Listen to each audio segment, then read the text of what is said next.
Okay, everybody, getting the class started. How was your break from our regular meetings? A little too long.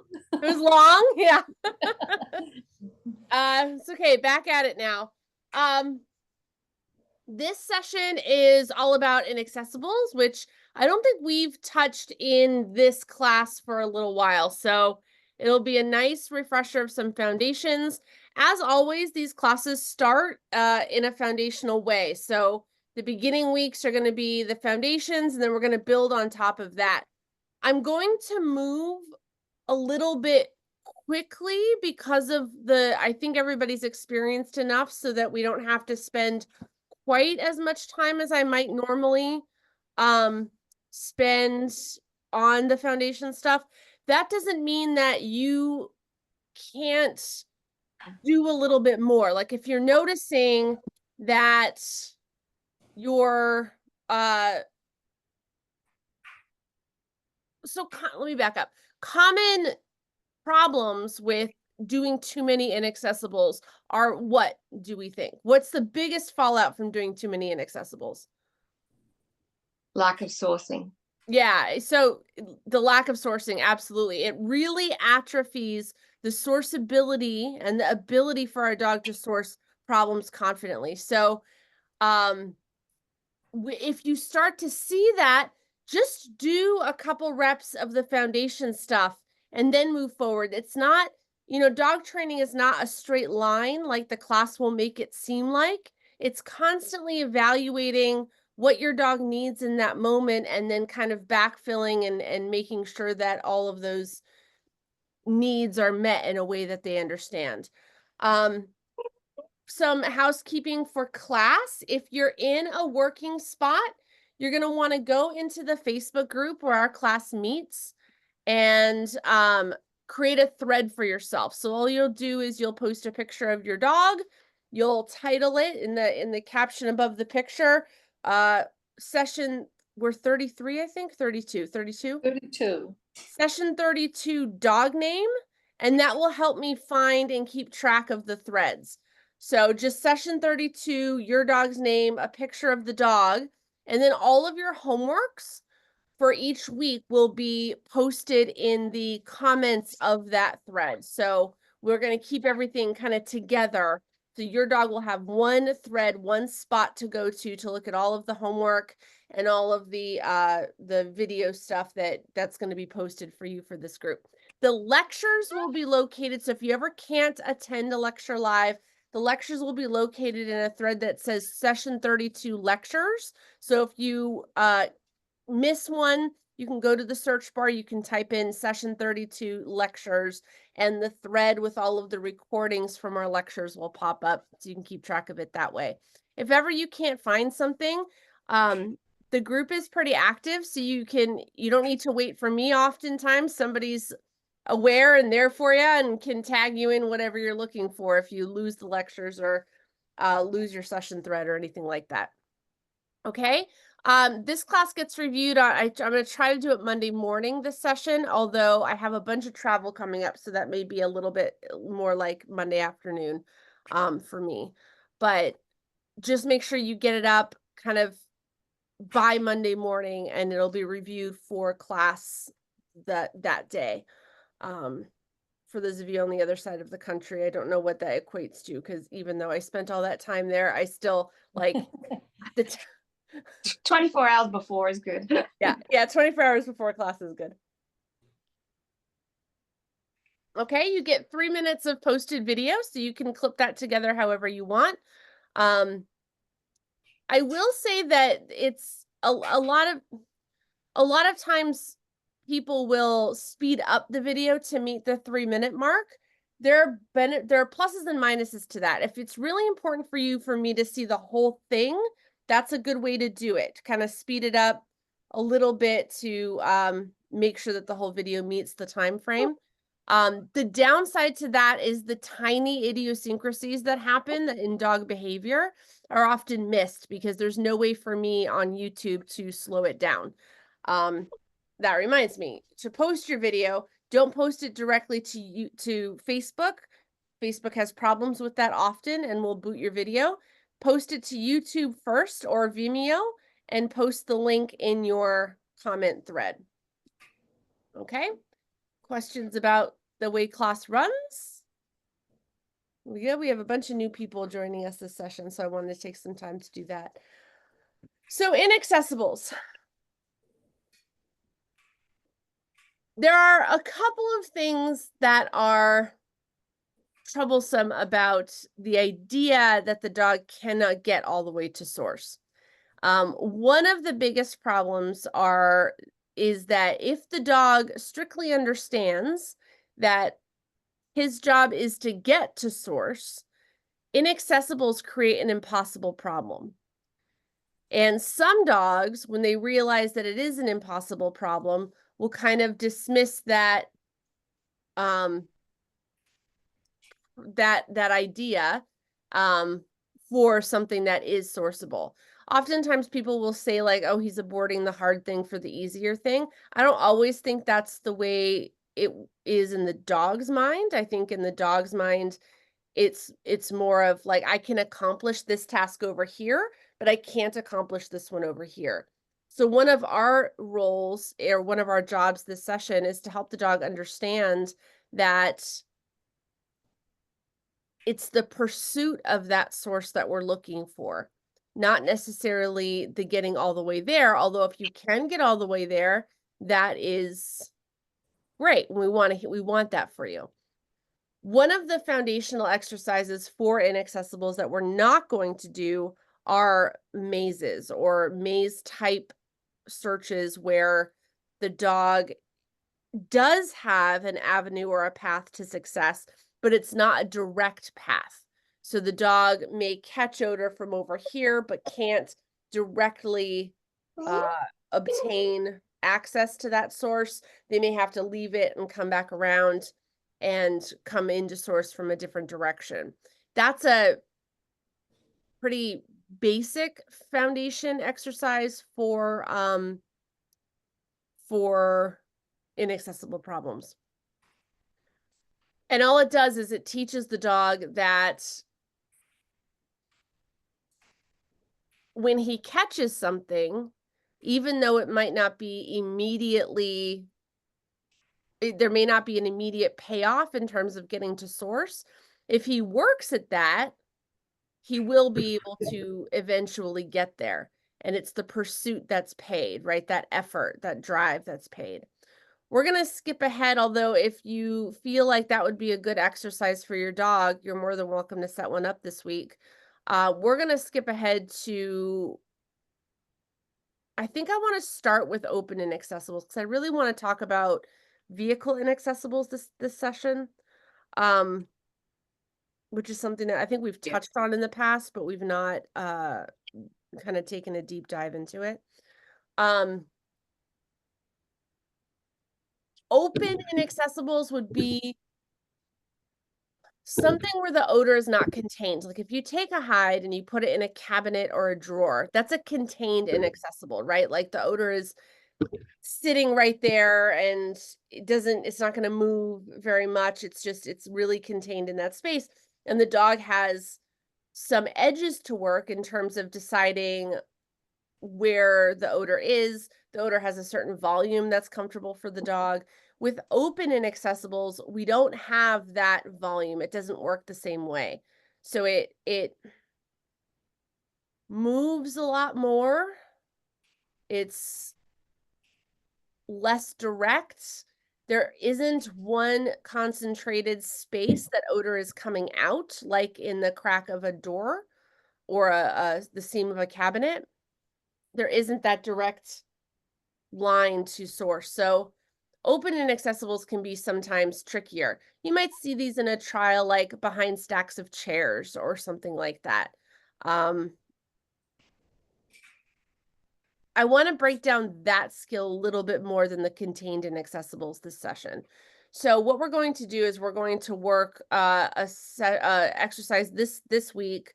We call them birdie barriers. Those of you who've been in class for a long time have done them before, I'm sure. And I meant to pull, okay, we're back and I have an example for you. Here we go.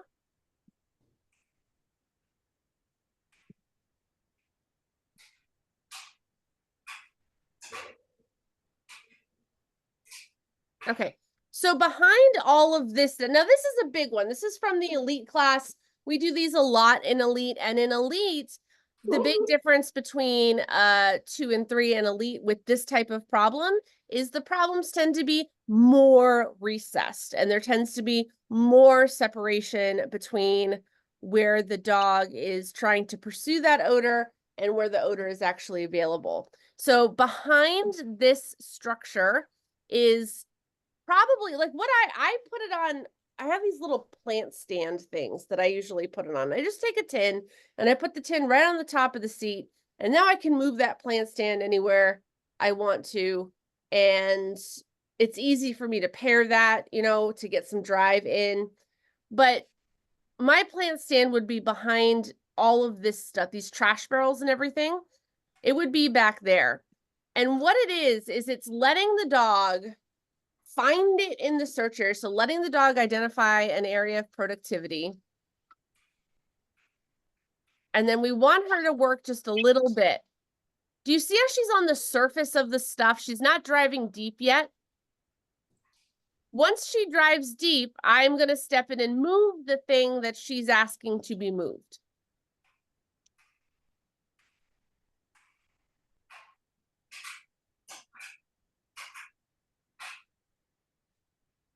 So see how she's still pushing in? She's not following the items that Jan is moving. Pushing in deeper here.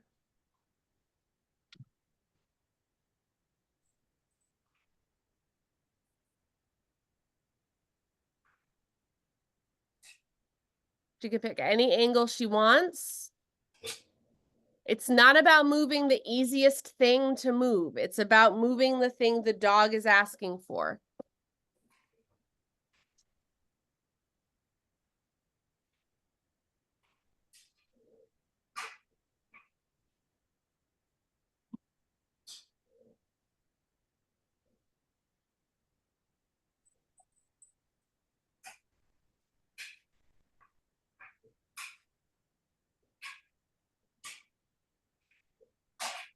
We're just going to continue to deconstruct it until the dog can get to her reinforcement in the back. Okay, that's your basic birdie barrier. Now that's a big one. Yours doesn't have to be that big. Start small. Start where the dog only maybe you need to move 3 things before the dog has success. Too much and the dog's going to lose interest, like she's never, oh geez, you know, she's never going to get there. It's just going to take forever. You want it to be super motivating for the dog. Pair this. I usually pair these with whatever I'm going to give the dog at the end anyway. So if I'm planning on giving 5 cookies, I'm going to take those 5 cookies and I'm going to put them at the hide so the dog can drive in and get it. This is training the pursuit of the open inaccessible. Questions on this? Does it have to be a solid object or can it be like chairs? They can be you mean to provide the barricade? The barricade. Yeah, no, it can be anything. I use chairs tipped on their sides and all over the place. Depending on the size of your dog, you're going to need to be creative. You have a tall dog, so you're going to need to make sure that you might have things stacked on top of the chair so that he can't just lean over with his giraffe neck and get the hide. You know what I mean? No, I understand. And he would climb over the chairs. So Yeah, I perfect. just wondered if you could use something open. Yeah. Mm-hmm. I mean, do you want them climbing over it? They can. It's however the dog wants to solve it. Ideally, the dog learns to involve me to help him.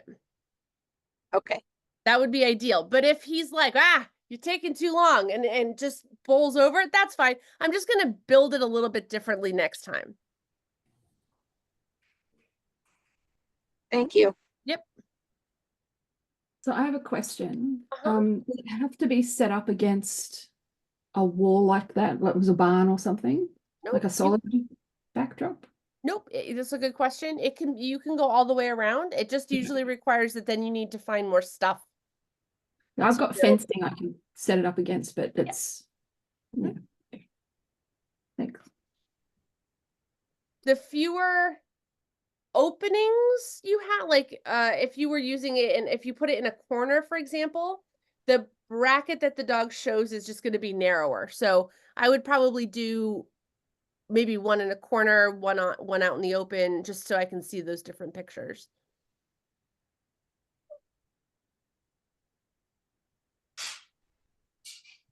Oh gosh. What happens if he gives you an indication after, like, he pokes in 3 or 4 times and then gives you an indication? It's a clue to me that I've been too slow. So I might just Okay. allow access and let him get it. And then the next time we do it, I'm going to move a little bit faster. Okay, thank you. Okay, that makes sense. I actually don't want a stop behavior on this exercise.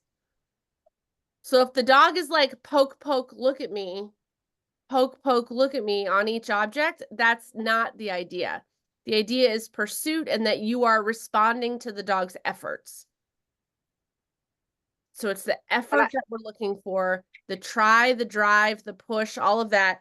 Notice that the German Shepherd in that video never really stopped and looked at Jan. If anything, she was kind of like, Jan started getting weird in the beginning because she was trying to time when she was going to pull the first object. And Willow was kind of like, what are you doing? Like, you're just being weird over here. And I wouldn't count that as an indication. I wouldn't count that as a quit or a give up. She's just working around her handler who's doing weird things, which happens all the time.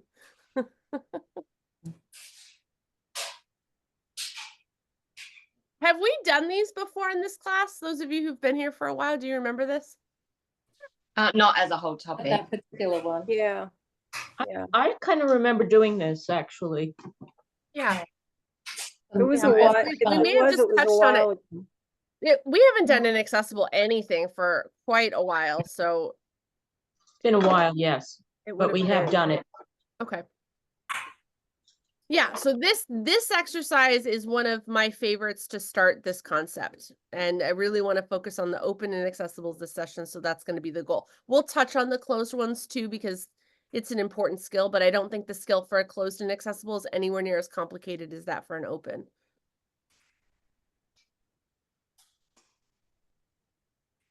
All right. Sorry for a little clarity here. When I'm talking poke, this is just how I've been doing it, and maybe I need to change how I'm doing it. But he goes and he pokes in someplace, and he then brackets and he pokes in someplace else. After I get 3 or 4 pokes, I call it generally. Well, so now after 3 or 4 pokes that he gives, he turns around. I mean, he gives me an indication. You might not get but you're talking about like on one that you're not allowing access to, right? Right. Yeah. Pretty much. You're going to be involved here. This is a game. So as soon as he pokes, do I move it then? Yeah, Or- like you're looking for him to go over or beyond the thing. So like I'm not looking for him to poke the barrel, the trash barrel. I'm looking for him No, to he say, pokes in the spaces. yeah, like I'm looking for him to Yeah. say, get this out of my way, and then you will respond. So as soon as he sticks his nose in one of the spaces, because that's what I call a poke. Sure. Yeah. As soon as he does that, that's when I move it. And you'll see if it makes sense to the dog. Like if you move the wrong thing, it's not going to make sense to the dog and he's going to poke into the same space. You know what I mean? Okay. If it Yeah, made 'cause- sense, he's going to get deeper. He should get more excited about it. He's gaining traction on solving the problem. Okay. What happens if they, when you move the first item and they just bull in? That's okay. Okay. I would use heavier objects the next time. Okay. Like if I had a bullish dog who is apt to use their body to solve this problem, I probably wouldn't be using like cardboard boxes. Okay. I would be using more like chairs, stuff like that. I would stack them really close together so that there wasn't a whole lot of opportunity for that. Okay. Well- Concrete. Like concrete, yeah. And use one wall at least. It's easier. I mean, Yeah. you can do it out in the open, but then you need to find Fill the so much whole thing, stuff. Yeah, yeah, So if you just use a wall to take care of one half of it, then you only need to find the stuff to block the front of it, you know? and it doesn't matter interior, exterior? No. Okay. One of each. You know, variety's good. You want to see what it looks like in both of those pictures.